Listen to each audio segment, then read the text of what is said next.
Hi everyone, so I just received this Toshiba rice cooker in exchange for my review, and let me show you everything that it comes with and what I like about it.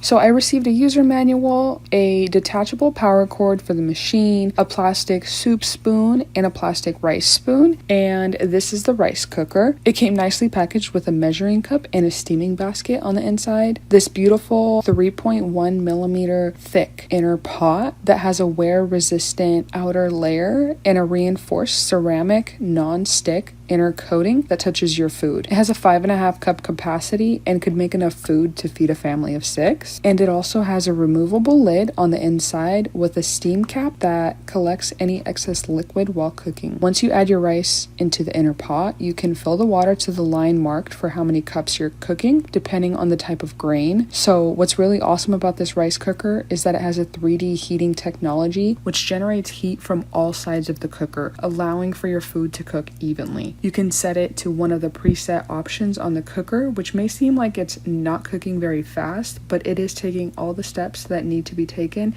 in order to increase the flavor of your food. There's so many different options of what you can make in here, and you can even set a delayed timer to cook your food and keep it warm after it's done cooking until you're ready to eat. So I ended up cooking a cup of rice, and using the quick cook setting, the rice came out perfect, and I'm so looking forward to using this to try other foods in here as well.